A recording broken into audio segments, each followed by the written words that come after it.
and welcome to the JP8 Report. This is the JP8 Report with James Pierce, coming to you from Coppers Cove, Texas, the Lone Star State. Before we get started, this is episode 21. I call this "Who is in Control." Before we get started, I just want to remind you this is being broadcast on a variety of mediums out there. So wherever you see subscribe or like, share, please do so you can get notifications when we go public on another episode. I've been doing this since January 1st. It is now April 3rd. If you're keeping track, there are like it's like all the days are blending together and stuff. But I appreciate everyone's support that watches the podcast, and I guess every now and then say, what has James done different with his setup? I try different things. I'm thinking I'm going to change the location of my camera for my next one. But we'll see on that. So this is Who is in Control. So over the last several weeks, this one's again about immigration. Immigration is a pretty serious thing here in Texas, because that is down in the RGV, which is the Rio Grande Valley. That is where the largest influx of illegal immigration comes through into the United States. It's a large problem down there in terms of the catastrophe of human beings that keep coming across the border that put everything on the line to make that treacherous 1,000+ mile trip up to Texas or New Mexico, Arizona, or even California. I don't know why anybody wouldn't go to California, but to each their own. It's a surge. I mean, regardless of what Cortez says from New York, and it's not racist, it's not white supremacist, it's a surge. You have a great influx of people coming in a short amount of time. It's a surge. Whether you can look it up in the dictionary what a surge is. I don't know. You know what? I tell you right now, her college needs to give her a refund because they didn't teach her nothing. Okay.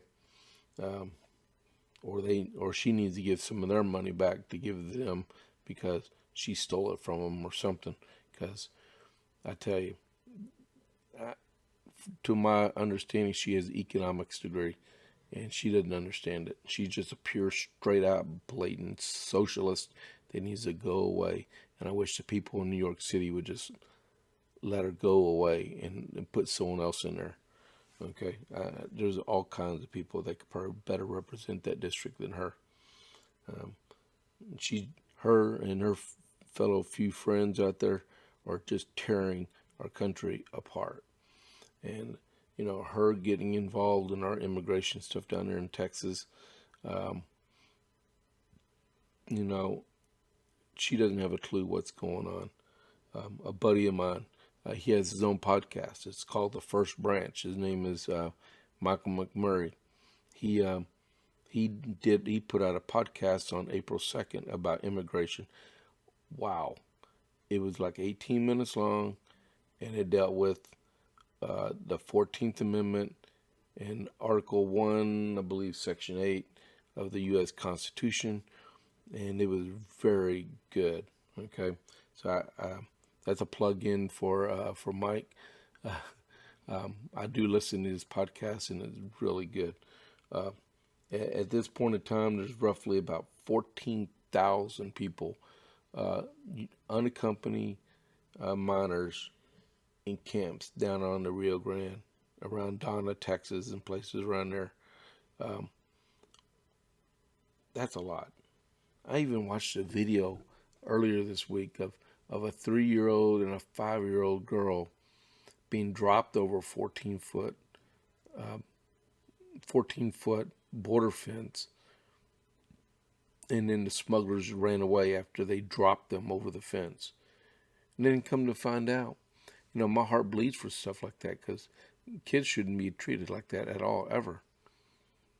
But then I found out the next morning that in the backpack they got thrown over with a cell phone and a phone number, and it was the girl's mother living in New York City. I guess as an illegal alien, because if she was legal, her kids would have came over legally with her. So those smugglers were wrong for doing what they did. But what about that mom? What about her? She's able to stay in the United States illegally, and we're concerned about the way our children were treated at the border. Well, where have they been? And why would you put your own kids on over that 1,000-mile journey northward, 3 years old and 5 years old? Where's those kids' parents? I mean, are we fooling ourselves?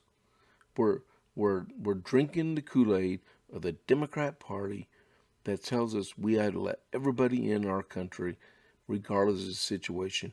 And you got adults out there treating their kids like that. You got smugglers out there stealing $5,000-$10,000 from. Where are they getting all this money? Where are they getting it? So if the economic situation in Central America is so bad, where are they getting $5,000 and $10,000 for each person that come across the border? I wish I had $5,000 extra to spend to take a vacation. I can't even do that. And I work hard. I work 6.5 days a week sometimes. You sure can't use a credit card at the border. Hey, Mr. Coyote, you got your Square reader ready? And I'm going to process my credit card so I can go across the border. No, it's cash. Where do they get that money? I mean, that's crazy, but maybe the illegal alien mom is sending money back to, where did they come from? Oh, they came from Ecuador. So, oh yeah. Wow. So just add another 1,000 miles on to that trip. How do they do that? How do you get from Ecuador through Colombia, through Panama, through Costa Rica, through Nicaragua, through Honduras, through Guatemala, through Mexico? And if you dare challenge me on my map skills, I have a degree in history, and I'm very talented in geography. Okay, so I know what I'm talking about. There's a concerted effort to circumvent the laws and the will of the United States of America, and the more people that get overrun into our country is going to diminish the essence of being American, and we're going to end up like Rome, when Rome got overran by the barbarians in the early part of the first century or the second century, and just destroyed the Roman Empire.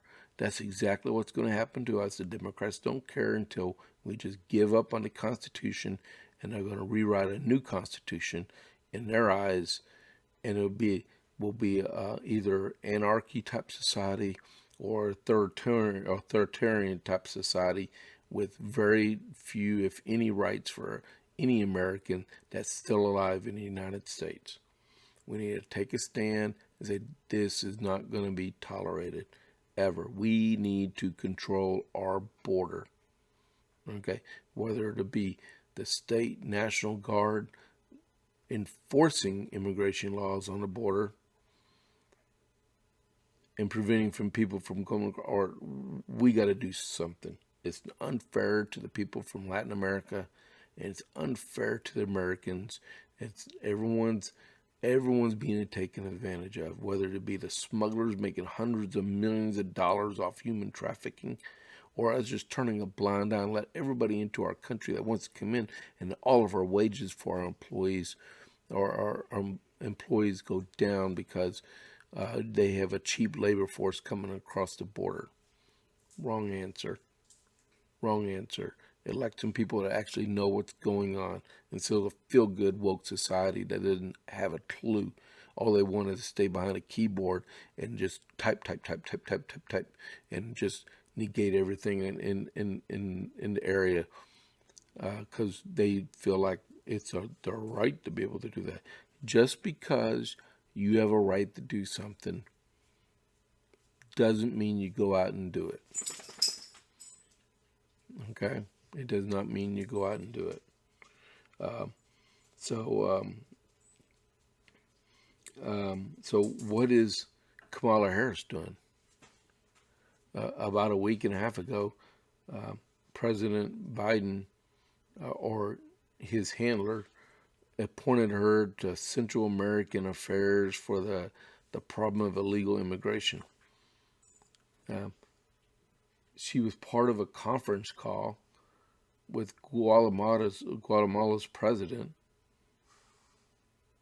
and I think that lasted just a few minutes.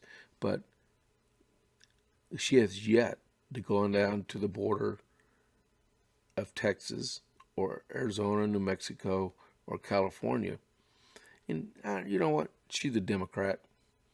If she feels like she doesn't want to come to Texas because we're Republican here, more power to her.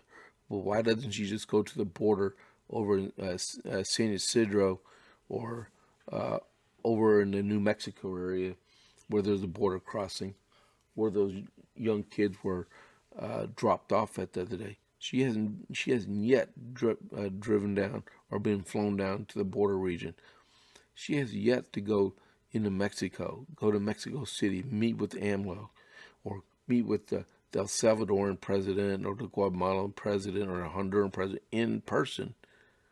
I'm sure her plane can travel down that far. Air Force Two is Air Force Two. Last time I checked. Okay, and they can be 747s or Gulfstreams or whatever else they want to fly on the special air missions out of Andrews. You know, what is she doing? Are we being played? Yes, we're being played. I tell you that right now. We are being played by a bunch of Altarian type people that are all they are, the power hungry, and it will make us subservient to them. She's just biding her time till Biden's no longer president and she becomes the first woman president because you know what? My hats off to every single person out there that's African American in our country. But we have not had our first black president. Okay? Because if you look at it, Obama, he's Kenyan and American. And then Harris, she's Jamaican and Hindi. We have not had our first black American as president of the United States. So if you think so, you're being deceived because she's not. She's a person of color. That's how it goes. So I give her that much.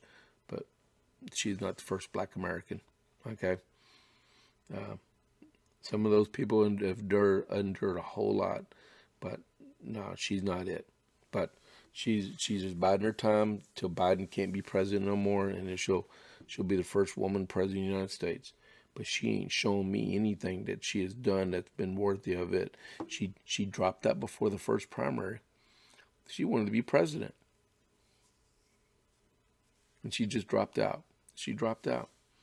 She condemned President Biden up and down the campaign trail over and over and over again. I can't believe he chose her. Is there something that we don't know that's going on in the background that she's always in view of him when he's giving a public statement? Because I think so. All he does is read cue cards, doesn't take questions. He had a press conference that was crazy. Didn't ask him any hard questions. 8 questions. Oh my goodness, really? But he didn't take any conservative questions. There was no questions from Fox or Newsmax or OAN. And none of them people were given an opportunity to ask a single question in a nationally broadcast news conference. Why is that? Because they're afraid to be put on the spot about what's going on inside the United States.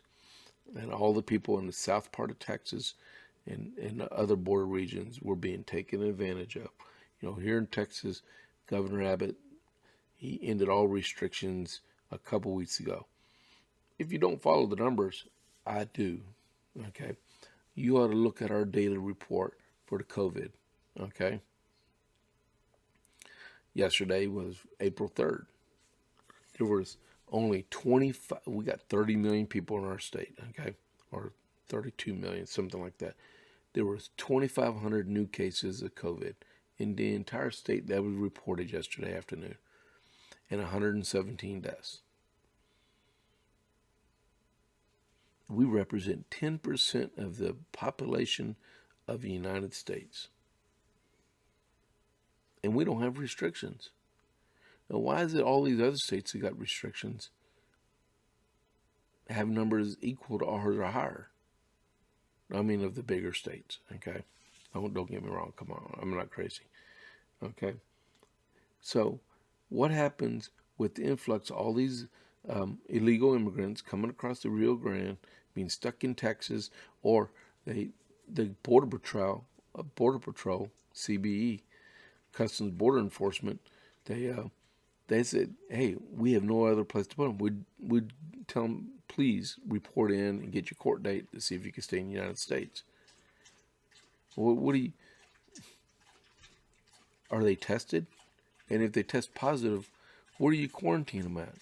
Oh, or do you just release them out and then they contaminate, or not contaminate, but infect other people, and then we start the whole process over of people getting the coronavirus again? We work too hard to get rid of it or reduce it down in our state as far as it has gone down, and hopefully in a few more weeks it'll be almost non-existent. And one of my daughters, she's 19 years old, she has her appointment to get her coronavirus vaccine. She's getting one of the 2-shot vaccines on Monday. That's awesome. That is really, really cool. I'm glad she's doing it. But it was her choice. I did not tell her to do it either. Okay? And, everybody knows I'm a conservative. But that young woman, she's a liberal. And if you ask her some of her views about wearing masks and stuff, you're like, is she conservative? Is she liberal? What is she? Well, she's a independent thinking young woman, okay? And she's trying to do what she thinks is best in her mind. No, we don't always agree, but there's a lot of things we do agree on. And I know she doesn't watch this podcast, but maybe one day she will. And I'm proud of her. She's a really good girl. She's a thorn in our side sometimes, but she's good, okay? And I'm glad she actually thinks about it, because she sees what's going on there with immigration, with wages. She would like to be able to make a lot of money one day. But if we suppress the wages in our state because we have an over influx of people that needed to work to put food on the table, to feed their children and their spouses and pay bills, it's going to put them at an economic disadvantage. Okay, I tell you, they're talking about where is the VP? Where is she? Where is she? Either put up or shut up. If you can't do the job, resign and put someone else in there that can do it. Okay. Remain. Some of the things that was put up was by President Trump was remain in Mexico. AMLO didn't mind it, and the policy worked. It kept people from crossing the border illegally. Okay. The border fence works. Isn't it pretty funny that it's not funny, serious matter. Curious is a better word for it. That the people who are crossing illegally in the border are going around the new fence that was built that hasn't been done. That 200 more miles have been funded, but since Biden took office, since Biden took office, I'm sorry, um, it's been at a stop.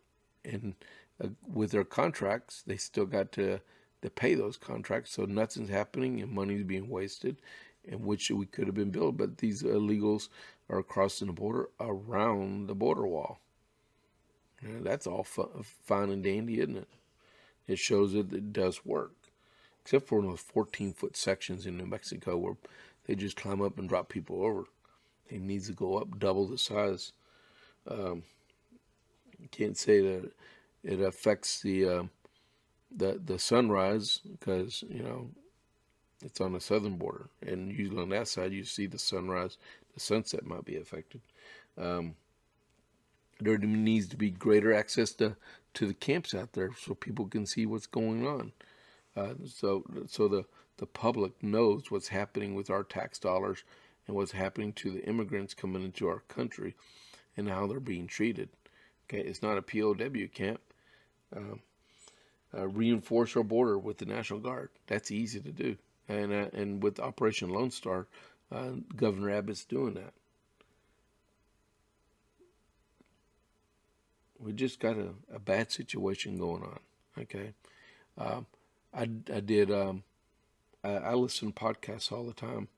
There's another podcast I'd like to talk about, and he's really, man, you want to talk about an outstanding lawyer. If you haven't listened to Tom Fitton with Judicial Watch, take a listen to some of his stuff. He knows what he's talking about. They're always suing the federal government for access to, like he said, he has no legal authority to press charges on anyone, but he can do FOIA releases and get articles and paperwork that needs to be released so to the American public can see what's actually going on in our society.